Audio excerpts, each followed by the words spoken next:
Photo print എടുക്കുന്ന സമയത്ത് അവിടെയുള്ള ചെറുക്കൻ ചോദിക്കുന്നുണ്ടായിരുന്നു കേട്ടോ, ഇത്ര വലിപ്പം വേണോ, ഇത്ര വലിപ്പമാക്കണോ, ഇത് വലുതായി പോയതാണോ, നിങ്ങൾക്ക് തെറ്റിപ്പോയതാണോ, അങ്ങനെ 3-4-5 ചോദ്യം അങ്ങ് ചോദിച്ചിട്ടുണ്ടായിരുന്നു കേട്ടോ. അപ്പം ഞാൻ അവരോട് പറഞ്ഞിട്ടുണ്ടായിരുന്ന സൈസ് അവനിക്ക് ടെൻഷൻ അടിച്ചു. കാരണം അത്യാവശ്യം നല്ല രീതിയിൽ ഒരു 3-4 ഫോട്ടോസ് വെക്കുമ്പോൾ തന്നെ A4 ഷീറ്റ് അങ്ങ് കംപ്ലീറ്റ് ആയിട്ടുണ്ടായിരുന്നു കേട്ടോ. അതുകൊണ്ടായിരിക്കും അവന് ഇത്ര സംശയം ചോദിച്ചിട്ടുണ്ടാവാം. അപ്പോൾ ഈ ഒരു കേക്ക് വരുന്നത് 2 kg വാഞ്ചോ ആണ് കേട്ടോ. അപ്പോൾ 7 ഇഞ്ചിൻ്റെ ടിന്നിൽ നല്ല ഹൈറ്റിലാണ് ചെയ്തിട്ടുള്ളത്. ഒരുപാട് ഹൈറ്റ് അല്ല, അത്യാവശ്യം ഒരു ടോളായിട്ടുള്ള രീതിയിലാണ് കേട്ടോ ചെയ്തിട്ടുള്ളത്.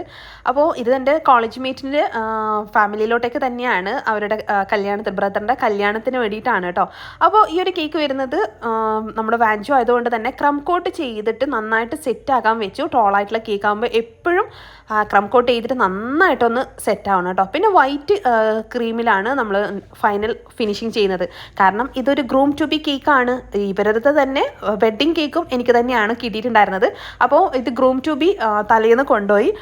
അതിനുശേഷം നമുക്ക് പിറ്റേ ദിവസം 4 kg 2 ടയർ കേക്കും കിട്ടിയിട്ടുണ്ടായിരുന്നു, 4.5 kg കിട്ടിയിട്ടുണ്ടായിരുന്നു.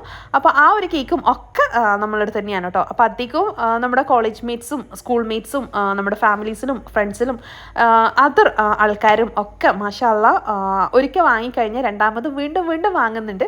മാഷാ അല്ലാ ആ ഒരു കാര്യത്തിൽ ഇത്രയും സക്സസ്ഫുൾ ആവാൻ പറ്റിയിട്ടുണ്ടെങ്കിൽ അത് എനിക്ക് ഭയങ്കര ഒരു സന്തോഷമുള്ള കാര്യമാണ് കേട്ടോ. കാരണം നമ്മുടെ കേക്ക് ഒരു 4 പേര് വാങ്ങിയിട്ട് വീണ്ടും അത് റിപ്പീറ്റഡ് ആയിട്ട് വാങ്ങുക, പിന്നെ അടുത്തുള്ള ആൾക്കാർക്ക് സജസ്റ്റ് ചെയ്യുക, ഇല്ലെങ്കിൽ മറ്റുള്ളവരോട് പറഞ്ഞ് ഏൽപ്പിക്കുക, നമ്മളോട് അതാ നിങ്ങളുടെ നമ്പർ കൊടുത്തിട്ടുണ്ട് അവർ വിളിക്കുക എന്ന് പറഞ്ഞ് അങ്ങനെ മാഷാഅല്ലാഹ് ഇങ്ങനെ ചെയിൻ ബൈ ചെയിൻ ആയിട്ടാണ് കേട്ടോ അധികം ആൾക്കാരും വാങ്ങാറുള്ളത്. കാരണം അത്രയും നല്ല രീതിയിൽ ക്വാളിറ്റിയും ക്വാണ്ടിറ്റിയും ആ ഒരു പെർഫെക്ഷനും ഒക്കെ ചെയ്തിട്ടാണ് കേട്ടോ കൊടുക്കാറുള്ളത്. അതുകൊണ്ട് തന്നെ ഒന്നും തട്ടിക്കൂട്ടി പരിപാടിയില്ല. മെനക്കെടും കാര്യങ്ങളും ഒക്കെ വിചാരിച്ചിട്ട് നമ്മൾ ഷോപ്പിൽ നിന്ന് വാങ്ങുന്ന ഐറ്റംസ് ഉള്ളിൽ ഫില്ല് ചെയ്യുക അങ്ങനത്തെ ഒന്നുമില്ല കേട്ടോ. എല്ലാം ഹോം മെയ്ഡായിട്ട് തന്നെയാണ് മാക്സിമം എല്ലാ ഫില്ലിങ്സും കൊടുക്കാറുള്ളത്. അപ്പോൾ ക്രീമിൽ ചെറുതായിട്ടൊന്ന് എയർ ബബിൾസ് കയറിയിട്ടുണ്ടായിരുന്നു കേട്ടോ. അപ്പോൾ ഒരുപാട് മെനക്കെട്ട് അത് ഇതാക്കാനൊന്നുമില്ല, കാരണം വേറെ ഒരു കേക്ക് ചെയ്യാനുണ്ട്. അപ്പോൾ ആ ഒരു ക്രീം ഞാൻ റിമൂവ് ചെയ്തെടുത്തിട്ട് അത് അടുത്ത കേക്കിൻ്റെ ഉള്ളിലെ ഫില്ലിങ്സ് ആയിട്ട് കൊടുത്തു കേട്ടോ. അപ്പോൾ എയർ ബബിൾസ് കയറിയത് നമ്മൾ കുറേ സമയം അതിനെ കൊണ്ട് മെനക്കെടാൻ കഴിയില്ല, കാരണം അത്യാവശ്യം നല്ല തിരക്കുള്ള സമയമാണ്. അപ്പോൾ അതുകൊണ്ട് തന്നെ ആ ക്രീം റിമൂവ് ചെയ്യുന്നതാണ് ഏറ്റവും ബെസ്റ്റായിട്ട് എനിക്ക് തോന്നിയിട്ടുണ്ടായിരുന്നത്. അപ്പോൾ ചെറുതായിട്ടാണെങ്കിൽ പോലും നമ്മൾ ആ ഒരു നീറ്റ്നെസ്സിലും പെർഫെക്റ്റ് ആയിട്ടും നമ്മൾ കൊടുക്കണം അല്ലേ. അതുകൊണ്ട് തന്നെ നമ്മൾ ആ ഒരു കേക്ക് ക്രീം മാറ്റിയിട്ട് സെക്കൻഡ് പുതിയൊരു ക്രീം ഫില്ല് ചെയ്ത് കൊടുക്കുകയാണ്. പൈപ്പിംഗ് ബാഗിൽ ഞാൻ ഈ ഒരു നോസിലിട്ടിട്ടാണ് കേട്ടോ ചെയ്തിട്ടുള്ളത്. അപ്പോൾ ഈ ഒരു നോസിലിടുന്ന സമയത്ത് നല്ലൊരു നീറ്റ്നെസ് ഉണ്ട് കേട്ടോ. ഞാൻ നോസിൽസ് ഒന്നും അധികം യൂസ് ചെയ്യാറൊന്നുമില്ല, എങ്കിലും ആ ഒരു നോസിൽ യൂസ് ചെയ്യാതെ വെറുതെ മൂലക്ക് ഇട്ടിട്ടുണ്ടായിരുന്നതാണ്. അപ്പോൾ ഞാൻ ചുമ്മാ എടുത്തിട്ട് ഒന്ന് യൂസ് ചെയ്തേക്കാം. ഇതുവരെ വാങ്ങിയിട്ട് ഉപയോഗിക്കാതിരിക്കുമ്പോൾ അതിന് നമ്മളോടൊരു ദേഷ്യം തോന്നുന്നുണ്ടല്ലോ. അതുകൊണ്ട് ഞാൻ ആ ഒരു നോസിൽ യൂസ് ചെയ്തിട്ടാണ് കേട്ടോ പൈപ്പിംഗ് ബാഗിൽ ഫില്ല് ചെയ്തിട്ട് ചെയ്തിട്ടുള്ളത്. അപ്പോൾ നമുക്ക് എപ്പോഴും പൈപ്പിംഗ് ബാഗിൽ ഫില്ല് ചെയ്തിട്ട് ക്രീം ഐസിങ് ചെയ്യുന്ന സമയത്ത് ഒരു പ്രത്യേക ഫിനിഷിംഗ് ആണ് കേട്ടോ. നോർമലി നമ്മൾ പാലറ്റ് നൈഫ് വെച്ചിട്ട് ചെയ്യുന്നതിനേക്കാളും എളുപ്പത്തിൽ ഫിനിഷിങ് ചെയ്തെടുക്കാൻ പറ്റും. പിന്നെ നമ്മൾ ക്രീം പൈപ്പിംഗ് ബാഗിലോട്ടേക്ക് ആക്കാനുള്ള മടിയിലാണ് പലപ്പോഴും പാലറ്റ് നൈഫ് വെച്ചിട്ട് ചെയ്യുന്നത്. പക്ഷെ നമുക്ക് എപ്പോഴും നീറ്റായിട്ടും ഈസി ആയിട്ടും ചെയ്യാൻ പറ്റുന്നത് പൈപ്പിംഗ് ബാഗ് തന്നെയാണ് കേട്ടോ. അപ്പോൾ സൈഡും മുകളിലും ഒക്കെ സ്ക്രീപ്പ് ചെയ്ത് സെറ്റാക്കാം. പിന്നെ കൂടുതലും നമ്മൾ ആദ്യം തന്നെ സൈഡിൽ ചെറുതായിട്ടൊന്ന് നീറ്റാക്കിയതിന് ശേഷം മുകൾ ഭാഗത്ത് കുറച്ചധികം നീറ്റ്നെസ് കുറച്ച് ഒന്ന് സെറ്റാക്കാം. അതിനുശേഷം വീണ്ടും സൈഡ് സ്ക്രീപ്പ് ചെയ്യുക, എക്സസ് ആയിട്ടുള്ള ക്രീം മാറ്റുക, വീണ്ടും മുകൾ ഭാഗം സെറ്റാക്കുക. അല്ലാതെ സൈഡ് തന്നെ ഫുള്ളായിട്ട് സെറ്റാക്കി എന്നിട്ട് ലാസ്റ്റ് മുകൾ ഭാഗം അങ്ങനെയല്ല. ഇടയ്ക്ക് താഴെ ഒന്ന്, ഇടയ്ക്ക് മുകളിൽ, എന്നിട്ട് വീണ്ടും താഴെ, വീണ്ടും മുകളിൽ, അങ്ങനെ റിപ്പീറ്റഡ് ആയിട്ട് ഒരു 2-3 തവണ ചെയ്യുമ്പോഴൊക്കെ തന്നെ നല്ല പെർഫെക്റ്റ് ആയിട്ട് നീറ്റായിട്ട് കിട്ടും. പിന്നെ പാലറ്റ് നൈഫോ സ്ക്രേപ്പറോ എന്തോ ആവട്ടെ, അത് നമ്മൾ വെള്ളത്തിൽ ഒന്ന് ഡിപ്പ് ചെയ്ത് വെള്ളം കുടഞ്ഞിട്ട് നമ്മൾ ചെയ്യുകയാണെന്നുണ്ടെങ്കിൽ പെർഫെക്റ്റ് ആയിട്ട് ലൈൻസ് ഇല്ലാതെ ഡിസൈൻ ചെയ്യാൻ വേണ്ടിയിട്ട് പറ്റും കേട്ടോ.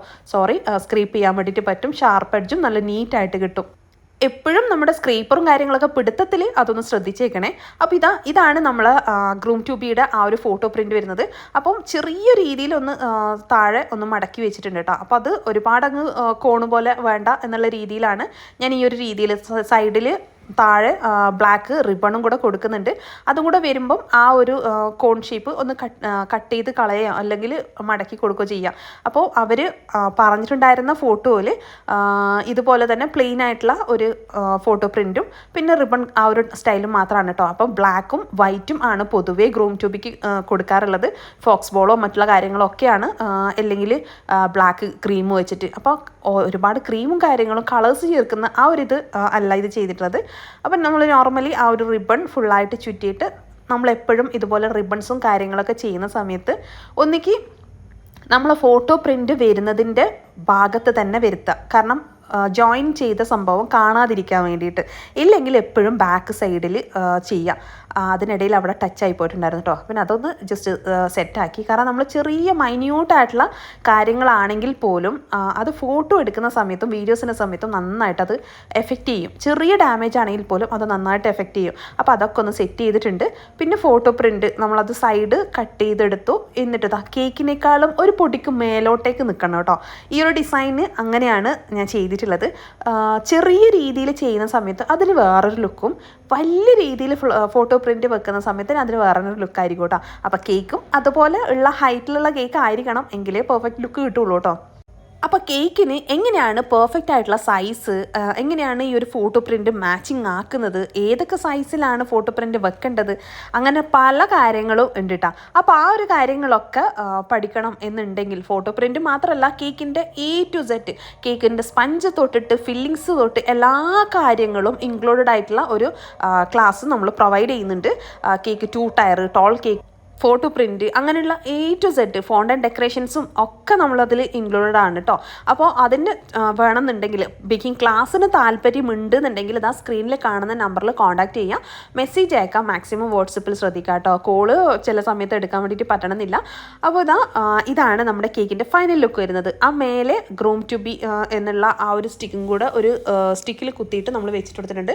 ആ ഒരു പ്രിൻറ്റും കൂടെ സ്റ്റിക്കിൽ കുത്തിയിട്ട് ചെറുതായിട്ടൊന്ന് പൊങ്ങി നിൽക്കുന്ന രീതിയിൽ വെച്ച് കൊടുത്തിട്ടുണ്ട്. ഇത്രയും ഉള്ളൂ. ഇതിൻ്റെ കൂടുതലൊന്നും ഡെക്കറേഷൻസോ മറ്റുള്ള കാര്യങ്ങളോ വരുന്നില്ല. കാരണം നമ്മൾ ഫോട്ടോ ആണ് ഇവിടെ വലിയ സൈസിൽ ഹൈലൈറ്റ് ചെയ്ത് വെച്ചിട്ടുള്ളത്. അപ്പോൾ ടോൾ ആയിട്ടുള്ള കേക്ക് ആയതുകൊണ്ട് തന്നെ ടോൾ ബോക്സിലാണ് നമ്മൾ പാക്കിങ് ചെയ്ത് കൊടുക്കുന്നത്. അപ്പോൾ ടോൾ ബോക്സ് പല റേറ്റിലുണ്ട് കേട്ടോ. പല ക്വാളിറ്റിയിലും ഉണ്ട്, പല റേറ്റിലും ഉണ്ട്. ഇതുപോലെ തന്നെ ഗ്ലാസ് കവറിങ് വരുന്ന ഗ്ലാസിൻ്റെ ആ ഒരു ടൈപ്പ് വരുന്ന സംഭവമുണ്ട്. പിന്നെ ഫുള്ളായിട്ട് ഓപ്പൺ ആയിട്ട് ഗ്ലാസ് ടൈപ്പ് ഉണ്ട്.